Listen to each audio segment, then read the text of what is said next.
Bonjour tout le monde, comment allez-vous? Ça fait un bail que j'ai pas fait de vidéo. Là je suis pour l'instant au milieu de la jungle, dans les Chiapas, donc c'est une autre région du Mexique.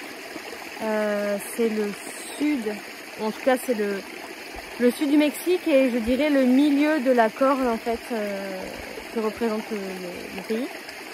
Là je suis arrivée dans un sorte d'écolieu qui s'appelle la ventana, donc ça veut dire la fenêtre en espagnol. Et avant ça j'ai vécu un mois à Mexico. Ça je vais pas vous le raconter parce qu'en soi c'est pas tant intéressant, je vais vous en faire un résumé à la vidéo, ça vous aura un résumé jusqu'à cette vidéo là. Et puis je vais vous parler de San Cristóbal de las Casas, qui est on va dire la capitale touristique du Mexique, non pas du Mexique mais de la région des Chiapas. Voilà, donc déjà je voulais vous dire que donc vous aurez déjà vu normalement la vidéo sur Mazunte. Donc après cet épisode là où c'était vraiment super chouette, je suis rentrée donc à Mexico où j'avais un super plan pour habiter dans une coloc dans le centre mais dans un quartier pas trop fatigant, pas trop agité, assez résidentiel avec des arbres, des maisons, puis tout ce qu'il fallait à côté. Sauf que en fait je me suis rendu compte au bout d'un mois et même d'une semaine, 2 semaines, commençait à y avoir émotionnellement des résurgences ou quelque chose qui était pas ok avec le rythme.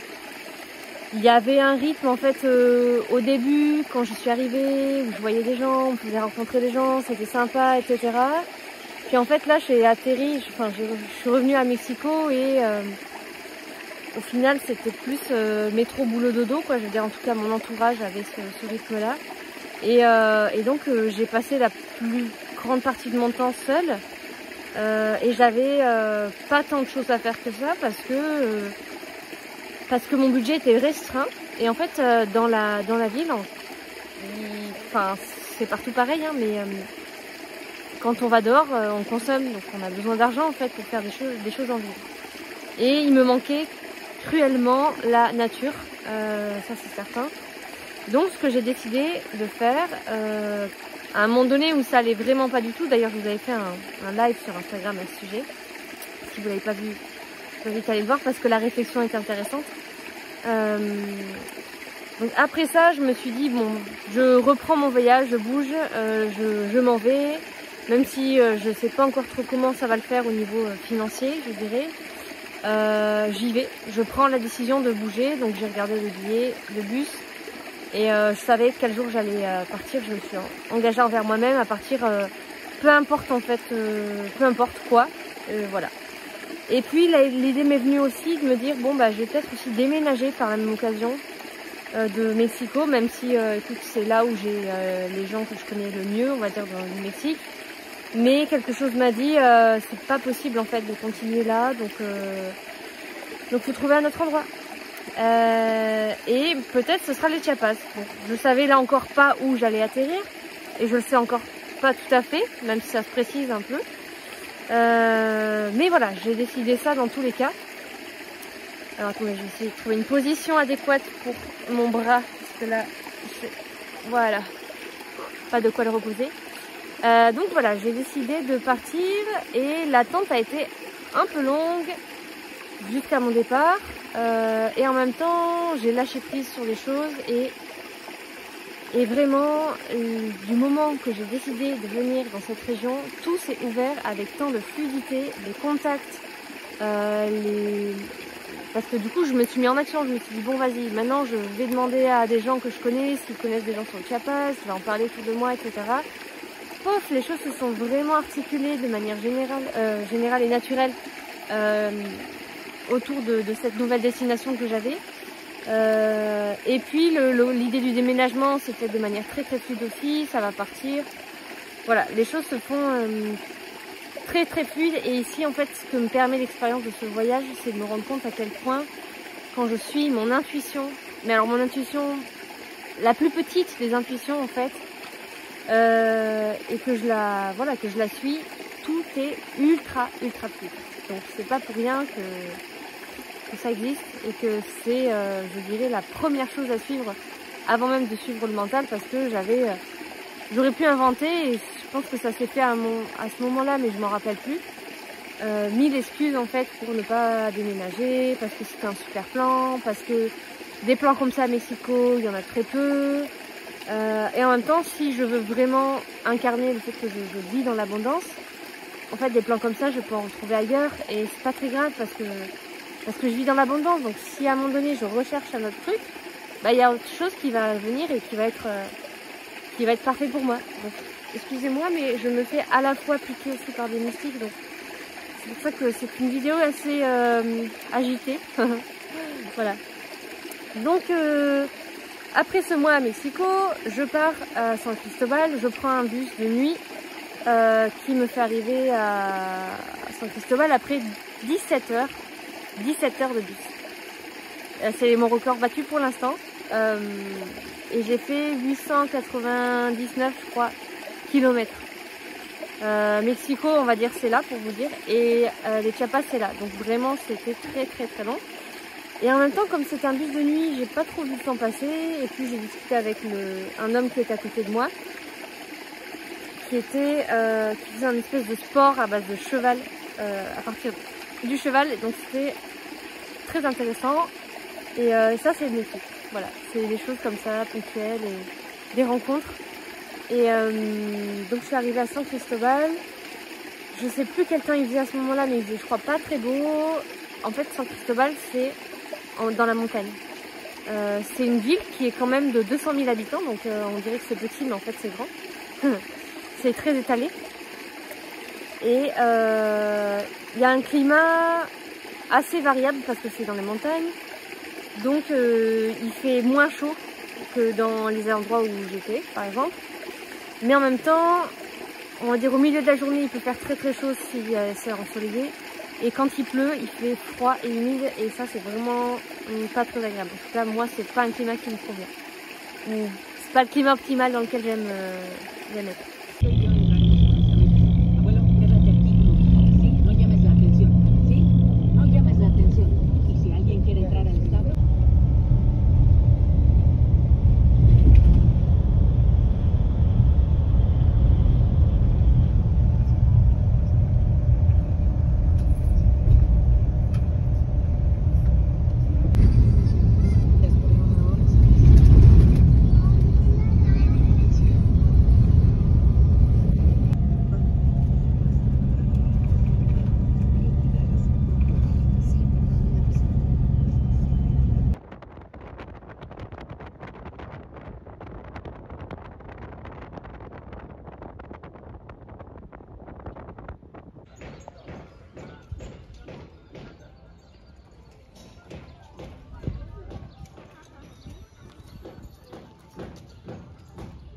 J'arrive là, qu'est-ce que je fais? Je passe d'abord 4 jours parce que j'avais un premier plan pour aller dans une communauté. D'ailleurs, c'était la semaine dernière. Une communauté au sud de San Cristobal, en haut d'un village qui s'appelle Teopisca. Voilà. C'est pas évident de vous situer parce que si je vous dis le nom du truc, vous n'allez pas le situer. Voilà. Parce que c'est un peu paumé. Mais en fait, pour aller là-bas, c'était assez fluide parce que le gars chez qui j'allais, finalement, arrivait au même moment que moi parce qu'il était parti à Mexico. Enfin, on s'est croisés et j'ai pu monter avec lui, et donc ça a été beaucoup plus simple à trouver parce que sinon, je sais pas trop. Ça aurait été fluide, mais ça aurait été différent. Donc, je me suis retrouvée 4 premiers jours à San Cristobal. J'ai atterri dans un hostel vraiment super cool qui s'appelle La Isla.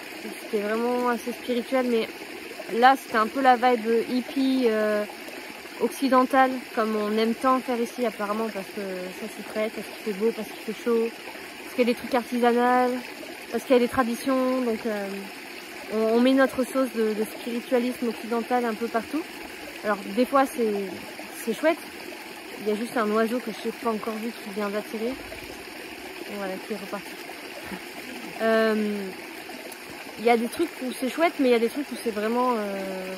pour moi, c'est pas de la spiritualité, c'est du vernis spirituel qui fait bien. On porte des sarouels, on met des petites guirlandes et on parle que anglais par contre, on parle pas espagnol. Et ça, je vous avoue que c'est un truc qui... Parenthèse, chez les touristes, qui m'embête beaucoup, qui m'énerve en fait, de m'énerver parce que quand on arrive comme ça dans un pays et que on fait pas, parfois c'est le cas, hein, je dis pas toujours, mais quand on fait pas l'effort de parler la langue locale ou en tout cas de s'intéresser parfois et juste de venir en mode touriste, je viens manger des tacos et faire des tours pour aller voir les cascades par exemple, parce que c'est ce qu'il y a beaucoup ici au Chiapas. Et que je m'impose un peu par mon anglais. Bah, déjà, en fait, direct avec ce type de profil, vous pouvez pas avoir accès à des endroits peut-être comme celui-ci, parce qu'ici on parle pas anglais, par exemple. Ou, genre les personnes sont vraiment mexicaines, donc si vous parlez anglais, il va vous manquer beaucoup de choses. Et puis bon, il y a un côté aussi prétentieux. Enfin, je dis ça parce que je l'ai vu aussi dans des hostels où je suis allée, où les gens débarquent, ils ne demandent même pas quelle langue on parle, ils parlent anglais direct parce que pour eux c'est évident que tout le monde parle anglais et que dans n'importe quel pays, ils vont se débrouiller avec ça. Sauf que ici au Mexique, c'est pas le cas partout. Et je trouve ça plutôt bien. Il y a même des endroits, pour vous dire, où on ne parle pas espagnol, où il y a des langues indigènes aussi. Pardon, il y a des langues indigènes aussi, des langues locales. Qui sont hyper anciennes, qui ont peut-être d'ailleurs toujours existé. Il y en a énormément, juste déjà dans les Chiapas, donc imaginez-vous bien dans tout le Mexique le nombre de langues qu'il peut y avoir. Je pense qu'il doit y en avoir plus d'une centaine, c'est certain. Puis avec toutes des variantes un petit peu. Et ouais, donc le village dont je vous parle, là où on parle pas espagnol, c'est le village de San Juan Chamula, où je suis aussi allée. Petite précision, dans cette église, on y observe un mélange de rituels chrétiens et païens, donc ce qu'on appelle le syncrétisme. Et c'est d'ailleurs assez surprenant, j'ai pas pu vous prendre de photos parce que c'était interdit.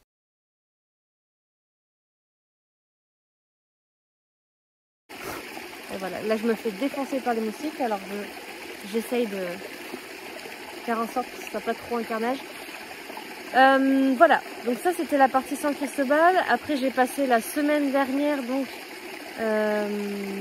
j'ai pas grand chose à vous raconter de San Cristobal dans les 4 premiers jours que j'y ai fait. Si, j'ai quand même fait un tour où je suis allée voir la cascade El Chiflón.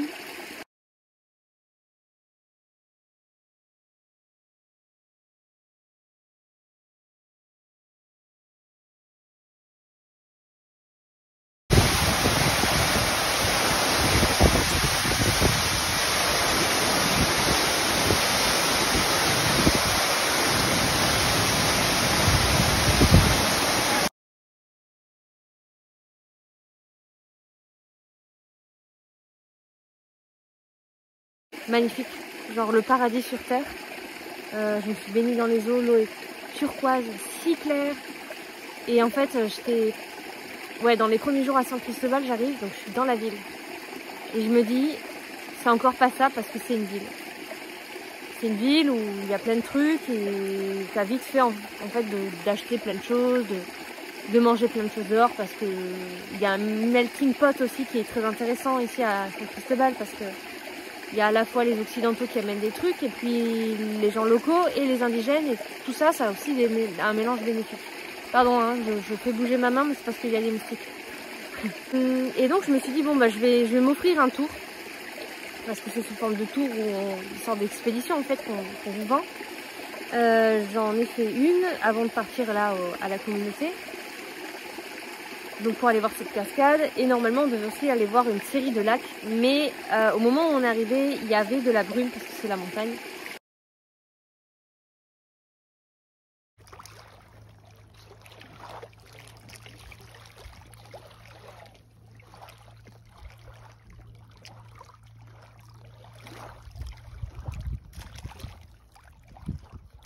Donc on n'a pas pu voir les lacs, on a vu de la brume et on a vu de l'eau mais pas les lacs normalement sont absolument magnifiques, avec des eaux claires, etc. Mais j'y reviendrai, je me suis dit c'est pas très grave.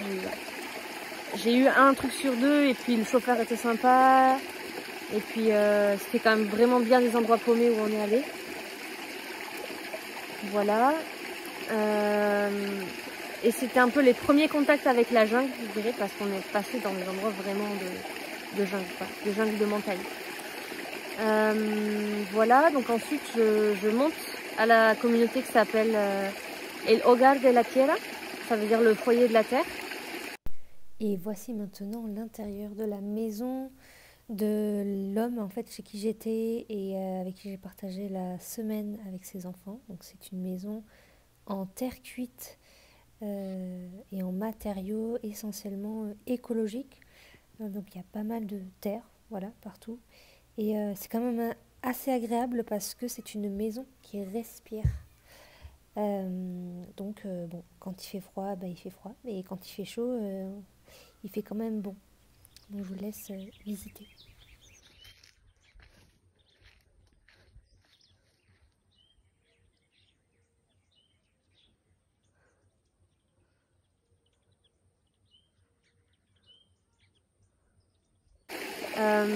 Donc c'était une semaine vraiment riche parce que c'était la première fois que je faisais du volontariat.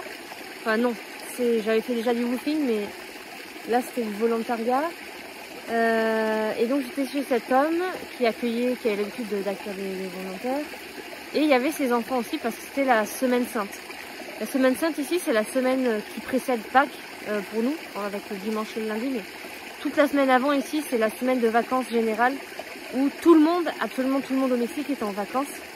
Pour ceux qui sont en ville, on peut voir des processions aussi, comme un peu, peut-être on voit en Espagne avec le Christ sur la croix ou des statues de la Vierge et qu'on amène comme ça. Enfin, plutôt le Christ parce que là je crois que c'est la résurrection de Jésus, si je me trompe pas. Et puis voilà, moi je l'ai passé dans un endroit absolument magnifique qui s'appelle El Vertedor. C'est un endroit vraiment mexicain. Alors il y avait 0 touriste là-bas. C'est à 30 minutes de Teopisca là où j'étais, puis on y allait parce qu'il y avait aussi les enfants, donc c'était l'occasion de faire un truc cool ensemble.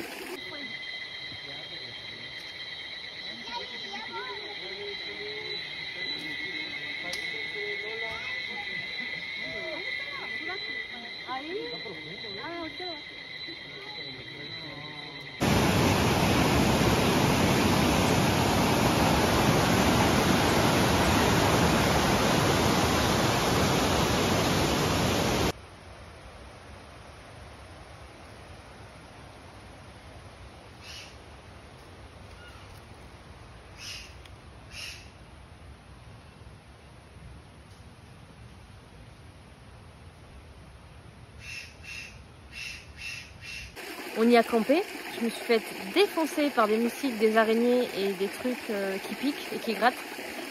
Mais sinon c'était super beau, l'eau claire, vraiment pareil turquoise, on aurait dit qu'elle avait été lavée avec un produit spécial. Et puis voilà, une douceur du climat, il faisait chaud, il faisait beau. Tout s'est bien passé, c'était vraiment cool. C'était quand même une semaine, alors attendez, je vais changer de bras, hop. C'était une semaine quand même vraiment fatigante parce que j'étais tout le temps en contact avec des gens, pas 24 heures sur 24, mais vraiment de manière très récurrente. Et on se levait tôt parce qu'on a fait du yoga, de la méditation ensemble, donc lever 6h30, coucher 22h, avec des journées où... En fait, c'était pas très physique, mais c'était usant. Parce qu'il fallait être là, parce que j'ai pas eu trop de moments de solitude aussi. Et sinon c'était intéressant dans les échanges. J'ai découvert un peu ce que c'était aussi la vie en communauté, parce que tous les voisins sont vraiment à côté. Ils ont des logements qui sont de manière générale écologiques, donc soit en bois, soit en terre, céramique, genre terre, paille et ouais c'est ça. Et ça donne des constructions assez intéressantes. Et puis juste le fait d'être dans la nature comme ça m'a fait un bien fou. Je me suis dit c'est bon, je sors de la ville et c'est ce que je veux faire, enfin, c'est l'expérience que je veux faire ici au Mexique, quoi. Même si les villes sont des bonnes transitions, parce qu'en tant qu'Européenne, les villes, on crée vite des repères en fait avec les rues, les magasins, etc. Tandis que dans la campagne, c'est différent, quoi. On est plus désorienté, quoi, peut-être. Voilà. La semaine à Topicère s'est bien passée. Après, pour l'expérience avec cet homme-là, en fait, ça m'a fait beaucoup travailler sur moi parce que j'ai été confrontée à quelqu'un qui avait un ego spirituel assez grand. Enfin, je l'ai vu après. Au début, je me suis dit, tiens, voilà, il y a des choses ou des remarques ou des façons de parler qui étaient très paternalistes, je dirais. Alors, ça m'a fait voir que j'étais plus en train de chercher ça, puisque je l'ai cherché à un moment donné dans ma vie, et que là maintenant c'était fini, quoi. Ça c'était bon. C'est bon, j'en ai pas besoin. Voilà, parce que c'était quelqu'un enfin, j'ai senti qui projetait sur moi la fille qui a besoin d'un cadre, ou qui a besoin qu'on lui donne des conseils, et à un moment donné dans la semaine, il y a eu une très belle libération qui s'est faite. Enfin, genre j'avais un truc émotionnel à libérer, je sais pas ce que c'était, mais voilà. Et sa présence a été vraiment cool. Mais je sentais aussi une forme de pouvoir, du fait que mais je dois parler, dire des mots de thérapeute, etc. Enfin, donc j'étais vraiment contente d'en partir après, parce que j'ai trouvé ça un peu enfermant au bout d'un moment, et ça m'a fait vraiment travailler mon discernement et ma cohérence. Enfin, en tout cas, ça m'a fait penser à ça. Donc c'était un super miroir, et je le remercie, cet homme, parce que il a été le miroir que j'avais sûrement commandé, en fait, pour aussi moi me faire travailler sur ma cohérence, sur à quel point c'est important d'être humble, à quel point c'est important de s'intéresser et d'être curieux aussi à comment la personne fonctionne avant de projeter, même au lieu de projeter des choses qu'on pourrait percevoir, mais en fait, comme on n'est pas à l'intérieur de la personne, est-ce qu'on ne sait jamais vraiment, et d'avoir cette humilité de garder justement ce doute, en fait, sur est-ce que ce que je sens c'est vraiment juste, ou est-ce que la personne elle a besoin que je lui dise quelque chose aussi, au lieu de plaquer des mots comme ça, comme quand on plaquerait ça sur un bobo. Donc voilà, j'ai observé pas mal de choses, et je dirais heureusement qu'il y avait la présence des enfants qui a rendu aussi l'atmosphère plus légère, et un certain dynamisme aussi, pour éviter la lourdeur, je crois. Ouais, je pense que ça aurait été le cas. Et sinon, anecdote, on a aussi assisté à des incendies de forêt, parce que c'est la saison sèche en ce moment. Elle finit le mois prochain, donc je vais aussi vivre des pluies torrentielles. Voici le stade, le terrain de foot. Voilà, là je viens de là. Il me reste ça. Attendez, je vais essayer de zoomer. Non, ça n'y arrive pas. Il me reste l'espèce de cascade, de flot, de boue, d'eau et de terre à traverser. J'en ai déjà traversé une. On va y arriver. Et après, je suis arrivée chez moi et devinez quoi? Attendez, cerise sur le gâteau. J'ai oublié ma serviette de bain sur la terrasse. Donc, autant vous dire qu'elle sera absolument trempée. Voilà. Allez, on se retrouve après. Pour mon plus grand plaisir. Mais la saison sèche, dans la montagne où j'étais, ça fait aussi un super terrain pour des incendies. Et notamment après la Semaine Sainte, où il y avait aussi des gens de l'extérieur, parce que les gens font aussi du tourisme. Je veux dire, les Mexicains font aussi du tourisme dans leur propre pays à ce moment-là, parce que c'est les vacances. Et donc il y a des gens qui sont venus dans la forêt, sûrement, en tout cas c'est l'hypothèse qu'on a fait, et qui n'ont pas éteint leur feu, leur petit feu qu'ils faisaient pour faire, je sais pas, un barbecue par exemple, ou s'ils campaient. Et donc ça a déclaré des immenses incendies, mais vraiment genre, j'avais jamais vu ça. Un soir on se promène, on a l'intuition de prendre un chemin, et puis là, l'homme chez qui j'étais dit là, attendez, peut-être qu'on va aller les aider. Et en fait, en effet, on a vu 3 personnes, donc une femme avec 2 enfants, qui étaient en train d'essayer d'éteindre en fait un incendie. Donc il y a eu des parties de la forêt qui étaient vraiment genre complètement enflammées, avec des flammes, je sais pas, de 3 mètres immenses. Et puis nous, en fait, avec la petite, on prenait en fait des branches vertes d'arbres et on tapait en fait sur le feu pour éteindre et pour aussi éteindre jusqu'à la braise, parce que sinon, en fait, le feu peut passer par les racines en bas et enfin bon, tout un bordel. Et le lendemain, en fait, l'incendie a continué toute la nuit, donc il a brûlé une grande partie de la montagne.